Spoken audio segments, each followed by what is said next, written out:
Kereta stasiun Lempuyangan terlambat berangkat karena ibu-ibu, KAI buka suara. Sebuah video dengan narasi kereta api terlambat berangkat karena rombongan ibu-ibu, viral di media sosial.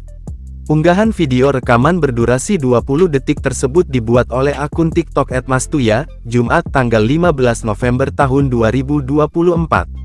Manajer Humas KAI Daop 6 Yogyakarta, Krisbiantoro membenarkan adanya kejadian yang melibatkan KA Kahuripan seperti dalam unggahan video TikTok.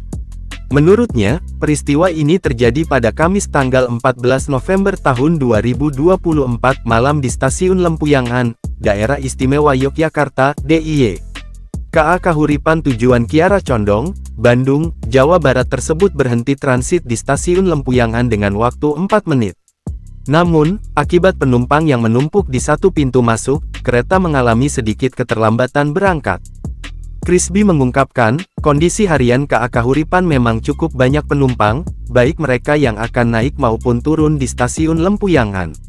Pada Kamis malam itu, jumlah penumpang yang naik tercatat sebanyak 519 orang, sedangkan penumpang turun 160 orang.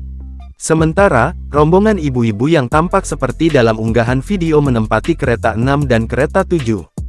Krisbi melanjutkan, guna mengatur laju penumpang, KAI senantiasa mengutamakan penumpang yang akan turun terlebih dahulu di stasiun transit. Baru kemudian, para penumpang yang akan naik diperbolehkan masuk ke kereta api. Saat kejadian, menurut Krisbi, petugas stasiun sudah membantu mengatur dan mengarahkan para penumpang untuk lewat di pintu yang siap dimasuki.